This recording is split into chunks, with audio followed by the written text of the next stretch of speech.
Le damos la más cálida de las bienvenidas a José Hernández Monero y pues periodista de larga trayectoria en diversos medios de comunicación. Maestro Hernández, bienvenido a Sin Máscaras, muy buenas tardes, ¿cómo está? ¿Cómo le va?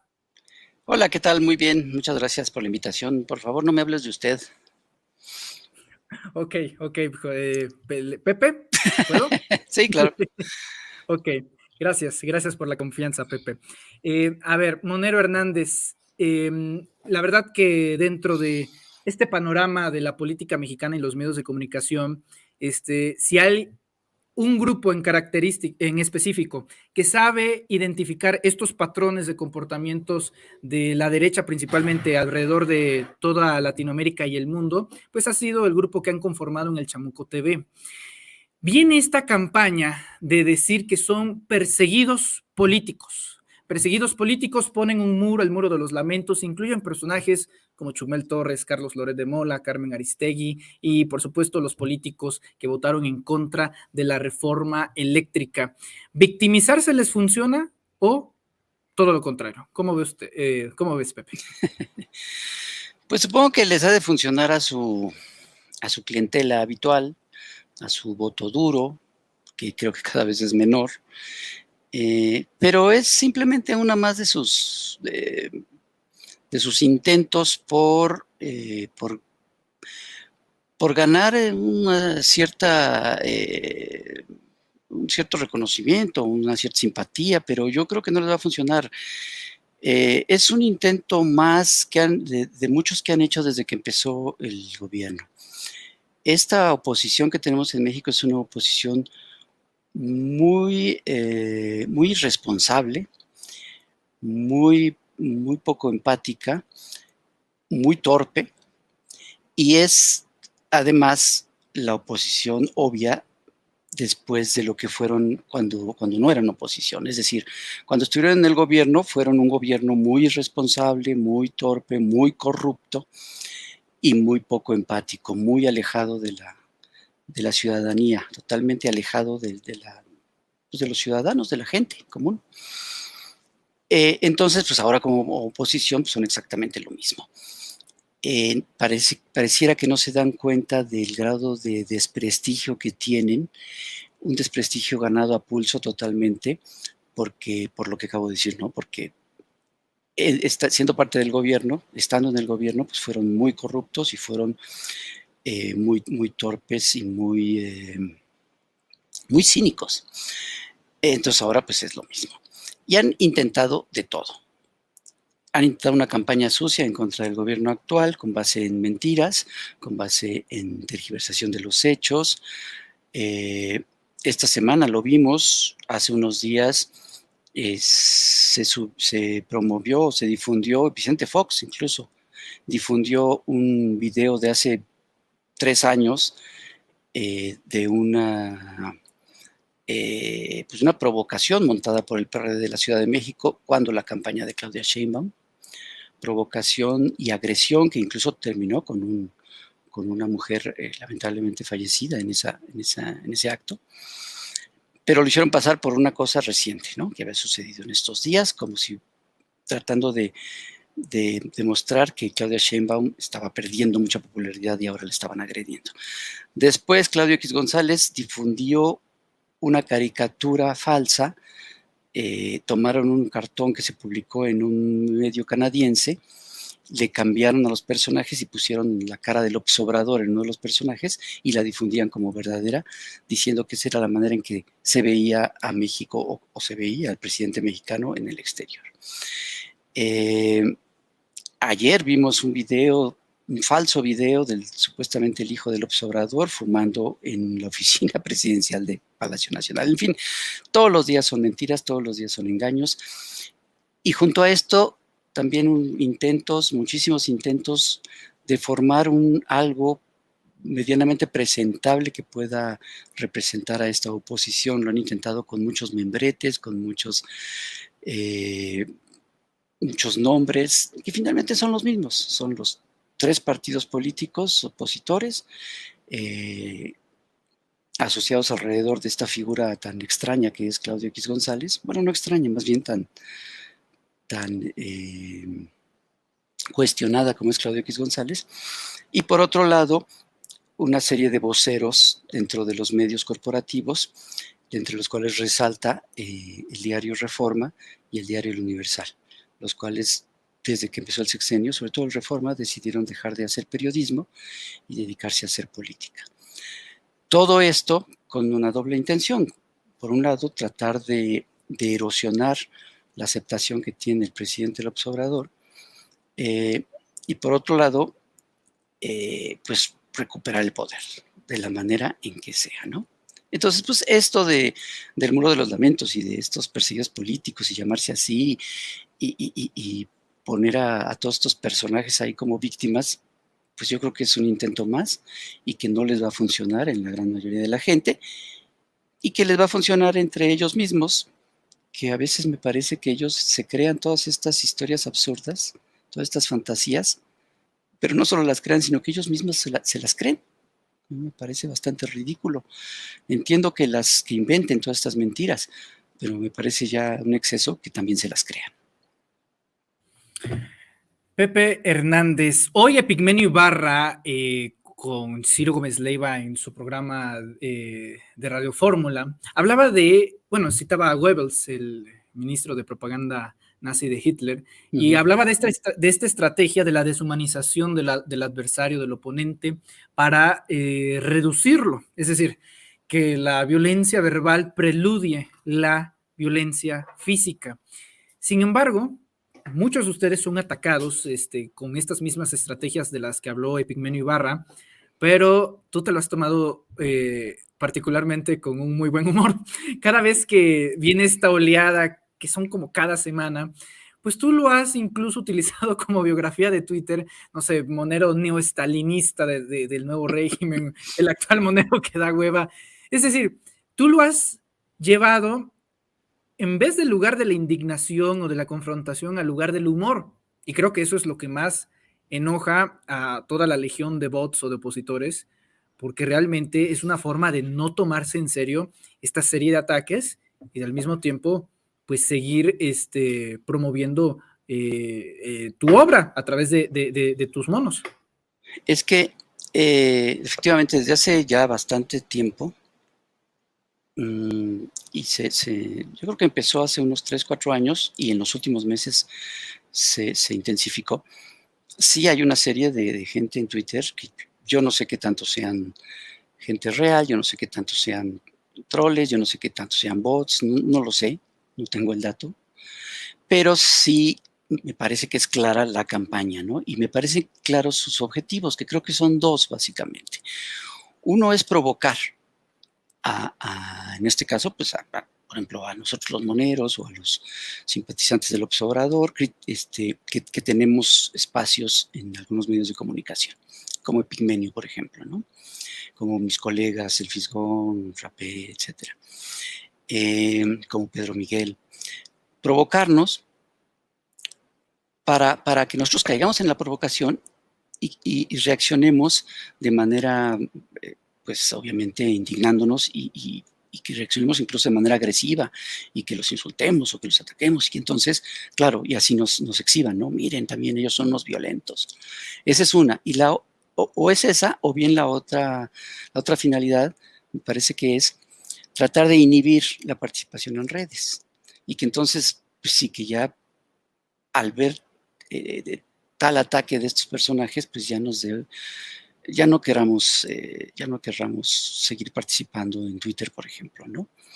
En mi caso, pues la verdad es que al principio me divertían mucho, después ya me dieron un poquito de flojera porque dicen exactamente lo mismo, son muy repetitivos, no tienen mucha creatividad, son 3 o 4 Son cosas. predecibles.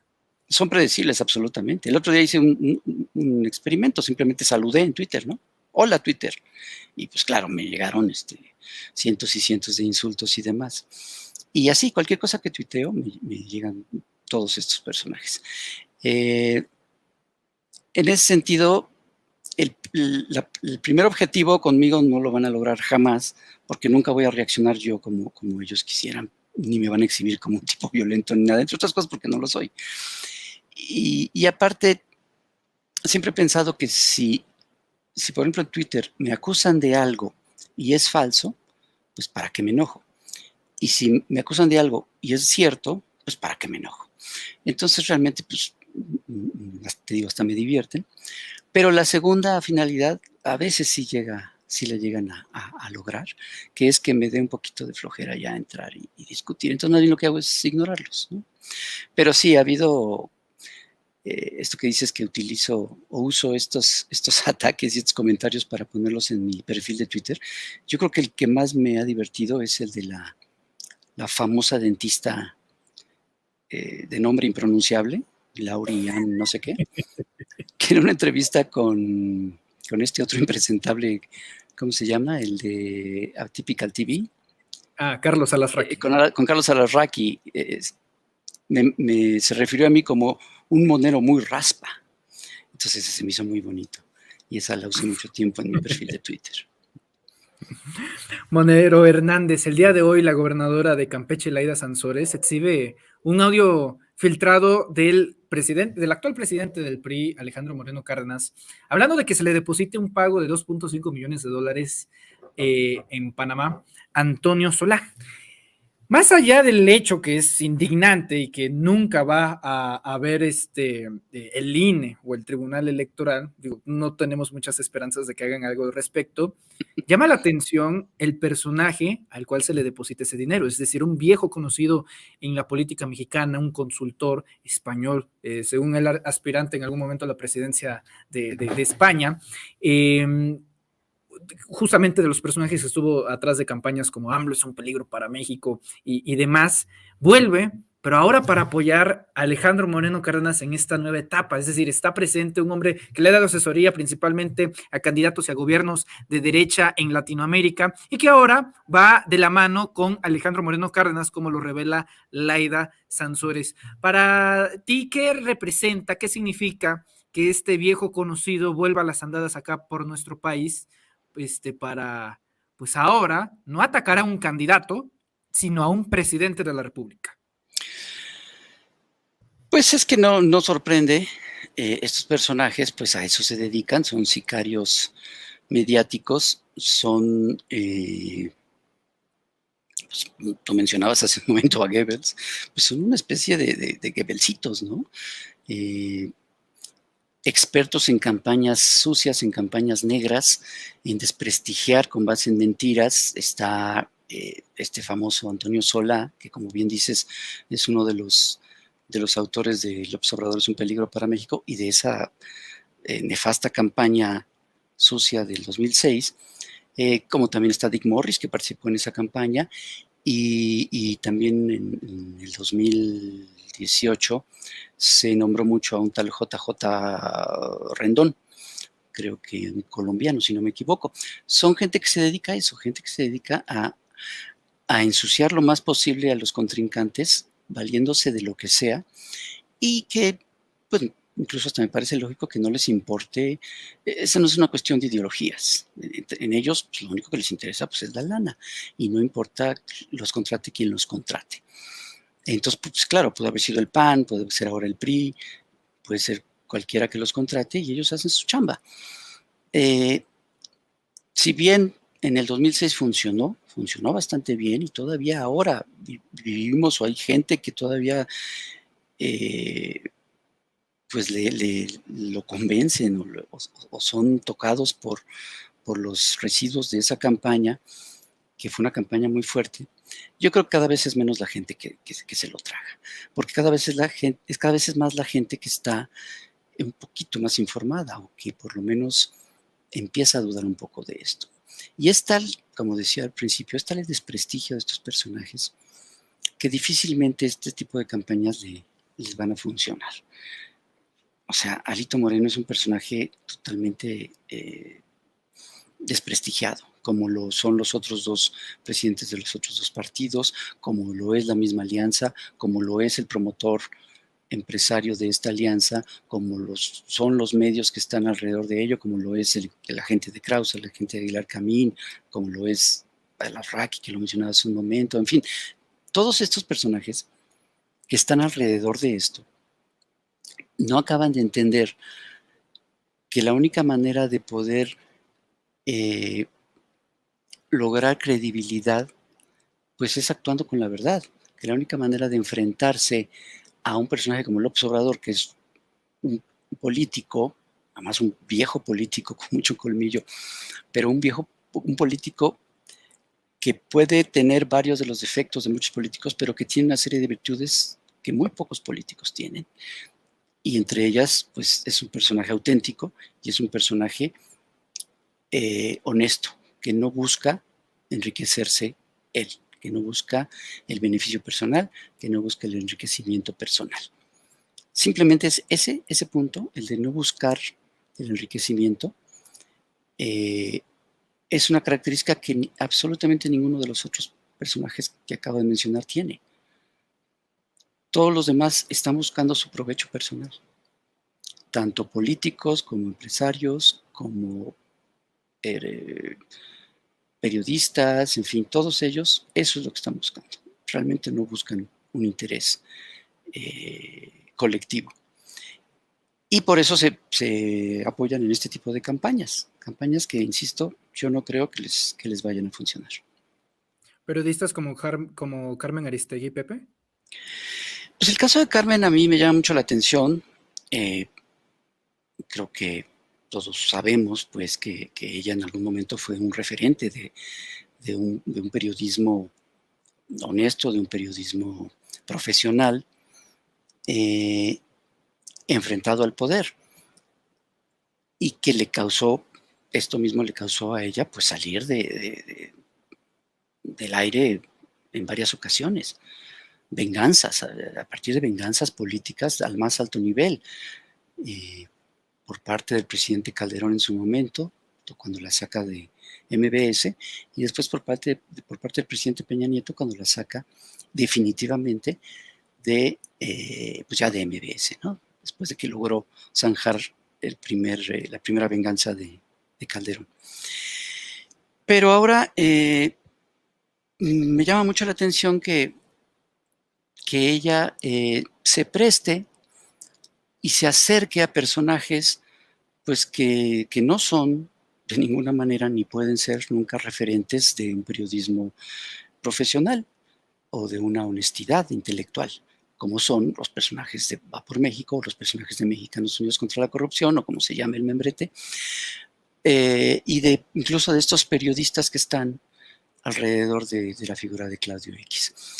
Ella, supongo que de manera consciente, porque no es una persona ingenua, ha decidido enfrentarse al poder político aliándose con este poder empresarial y con este poder mediático de facto, que es igual o más poderoso que el actual poder político, es decir, que el actual gobierno federal o que el actual ejecutivo federal.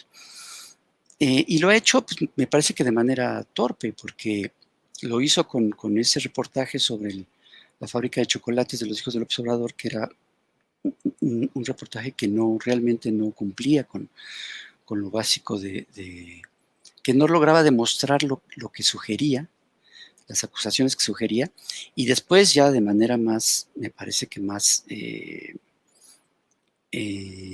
abierta, con el personaje de la llamada Casa Gris. Incluso ella misma en una entrevista, en una plática con el Fisgón, ella se defendía argumentando dos cosas. Una, que el reportaje de Marras planteaba una serie de interrogantes que era interesante investigar. Claro, eso es cierto, pero el reportaje entonces debió haber hecho esa investigación y debió haber presentado pruebas y no simplemente poner una serie de elementos que, claro, que pueden ser interesantes, pero que la obligación de un buen reportero y de un buen reportaje, de un buen periodismo de investigación, el cual la propia Carmen ha hecho muchas veces o ha dirigido muchas veces, no lo hacía en este caso, ¿no?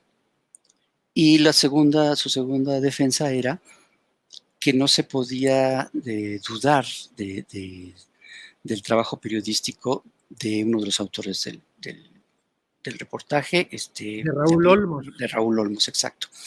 Lo cual a mí me parece que es una falacia, porque lo importante no es quién firma el reportaje, lo importante es el reportaje en sí. Pongamos, por ejemplo, a un periodista muy desprestigiado. ¿Quién te gusta? Carlos Loret, por ejemplo. No sé si ahorita podamos pensar en un periodista más desprestigiado que Carlos Loret. Incluso si Carlos Loret presentara un reportaje impecable, perfectamente documentado, pues ahí sí no importa que sea Carlos Loret. Si presenta un reportaje en donde, sin lugar a dudas, se denuncia y se comprueba algo, pues ni modo, ahí está el reportaje y entonces sí. Pero decir que un reportaje que hace agua por todos lados, hay que darlo por cierto, nada más porque lo firma cierto personaje, pues me parece que es una falacia. Entonces, como bien le dijo el Una Fisgón, falacia del tipo ad hominem, ¿no? exacto, como bien le dijo el Fisgón en ese momento, pues fue utilizada y me parece que ella lo hizo con toda conciencia. Y yo hace un par de días comentaba en Twitter precisamente a propósito de estas víctimas de persecución que presentó la Alianza Va por México y que pusieron a Carmen, recordé cuando en 2012 la entonces Alianza del Movimiento Progresista de los partidos de PRD, Movimiento Ciudadano y PT que habían postulado a López Obrador a la presidencia,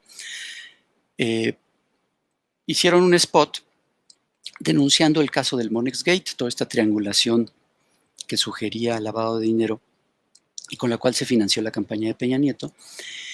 Y en el spot aparecía Carmen Aristegui en un fragmento de uno de los muchos reportajes que hizo a propósito del caso Monex.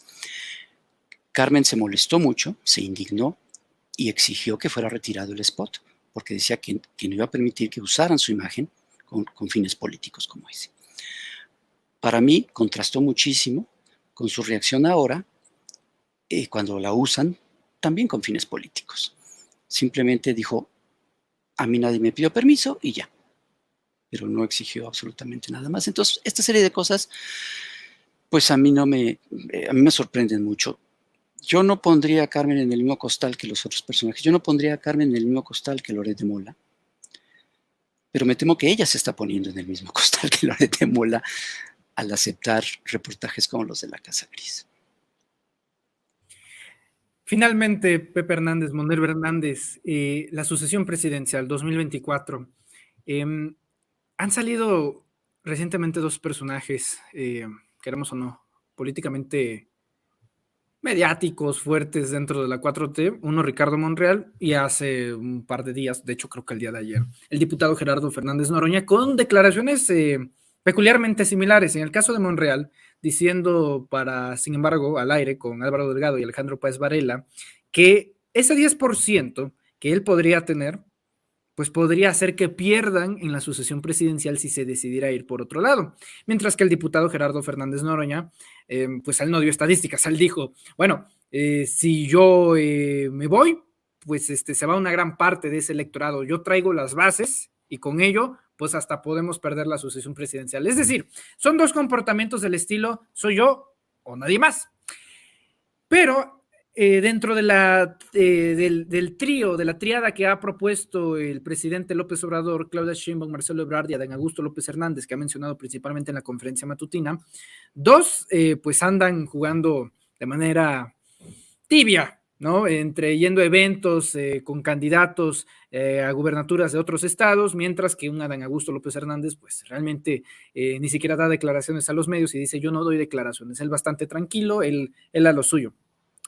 ¿Teme o ve usted, ves tú, mi querido Pepe, una disculpa, ves tú algún riesgo de fisura, de fractura inminente en caso de que no se logren poner de acuerdo los precandidatos para la candidatura de la 4T en 2024? Es decir, si no hay esa unidad, ¿ves un peligro, por lo menos de alguna oportunidad que pueda tener la alianza de Claudio X González?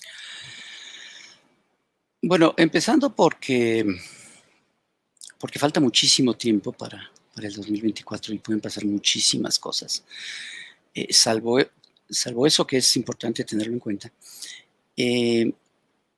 Yo creo que acá lo importante, y es algo que no muchos de estos que se dicen líderes sociales, que yo no estoy tan seguro que lo sean, es decir, yo no veo qué liderazgo social pueda tener, por ejemplo, alguien como Monreal. Una cosa es tener grupos clientelistas que pueda manipular y que le puedan dar, por ejemplo, el triunfo en la delegación que él gobernó, lo que ahora es la alcaldía Cuauhtémoc.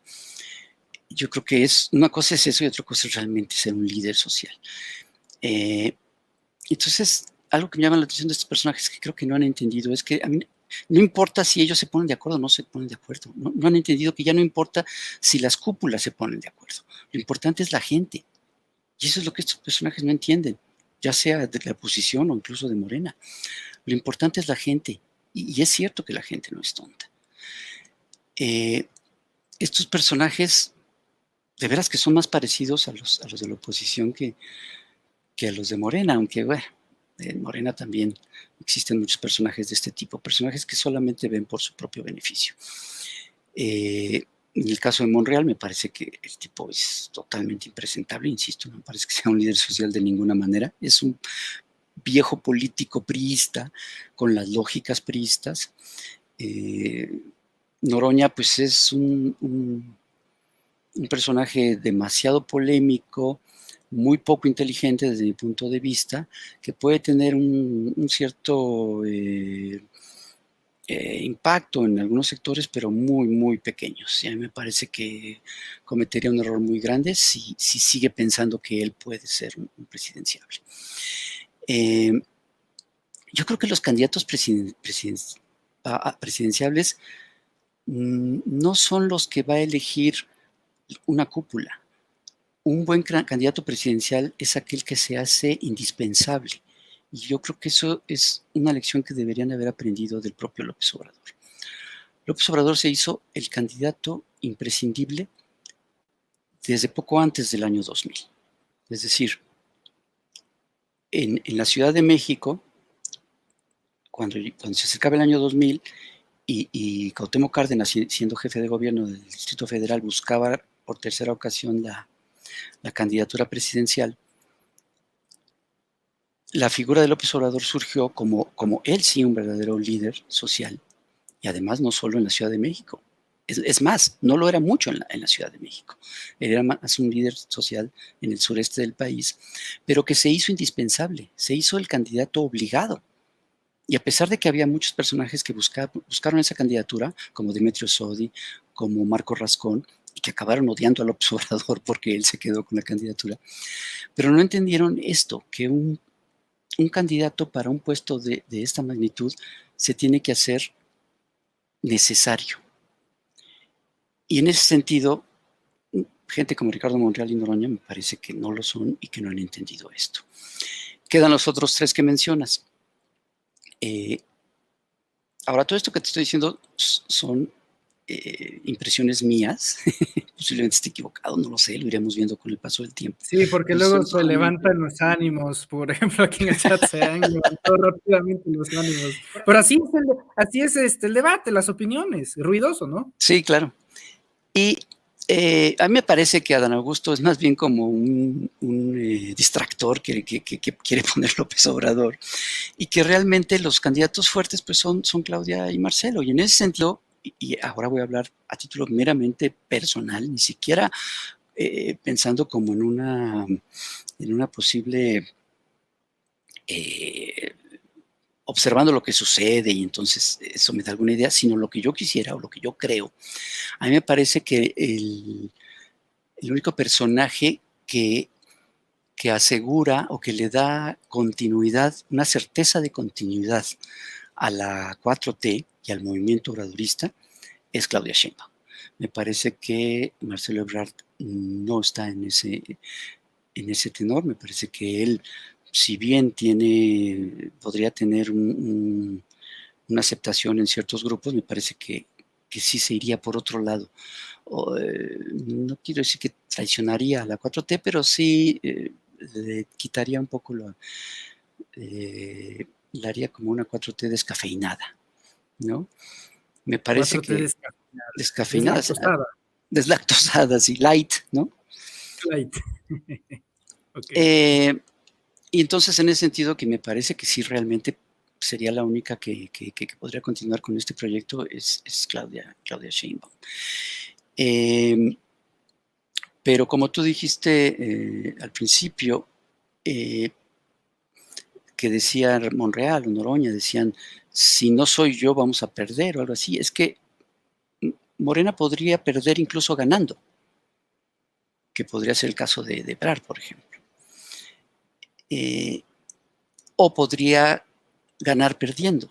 Es decir, creo que lo importante no es mantenerse en el poder a toda costa, sino el no desdibujarse, el no traicionar los principios por los que mucha gente, no nada más estos personajes de los que estamos hablando, sino millones y millones de personas que están apoyando a este gobierno y a esta transformación, lo que todos esos millones de personas creen y las convicciones por las que están peleando, no traicionar eso. Entonces, en ese sentido, yo prefería incluso que Morena perdiera si el candidato es Monreal, por ejemplo, a que ganara ¿De ese tamaño? con ese candidato. Claro que sí, claro que sí. Sí, porque si, suponiendo en una fantasía ahí muy un escenario apocalíptico. Sí, que Monreal fuera el candidato, vamos, yo preferiría que no ganara Monreal. Mira, en el 2012, el candidato en ese entonces, el PRD de ese entonces, que todavía no existía Morena, era Mancera, Miguel Ángel Mancera. Yo no voté por Mancera, porque tenía claro que el tipo pues, iba a traicionar totalmente lo que se había hecho en la Ciudad de México hasta ese punto. Sí, ya con Ebrard ya se había desdibujado un poco, con Mancera era claro que iba a ser eso un desastre, como lo fue. Entonces, yo en lo personal, eso es lo que pienso, ¿no? O sea, buscar ganar a toda costa a mí me parece absurdo y es contrario a lo que, al sentido y a uno de los principios de este movimiento. No se puede ganar, López Obrador lo ha hecho muchas veces, dejando trozos de dignidad en el camino, ¿no? Y estos personajes como Monreal, a mí me parece que son...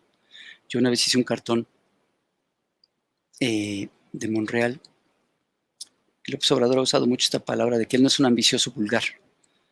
Entonces era Monreal diciendo, yo no soy un ambicioso Monreal. Y estaba sentado en su escritorio, y en su escritorio estaba el nombre que decía Ricardo Vulgar. ¿Por qué él es eso? Me parece que él es un ambicioso vulgar. Monero Hernández, Pepe Hernández, la verdad un privilegio y un honor por lo menos conocernos de forma virtual, de tener esta interlocución y sobre todo aquí en los Reporteros MX y en Sin Máscaras con sus opiniones tan atinadas. Muy agradecido y pues decirle, no quiero perder la oportunidad de decirle que lo admiramos, que lo admiro y que lo queremos. Decirte que te queremos, que te admiramos y que no nos perdemos el chamuco todos los domingos. Así que pues... larga vida a los moneros. Larga vida a los moneros, muchas gracias y pues cuando quieran aquí estamos para platicar, cuando ustedes quieran. Muchas gracias, Pepe. No, al contrario. Abrazo. Saluda a todos. Un abrazo. El Monero Hernández hablando con nosotros sin máscaras. Échale, Adri.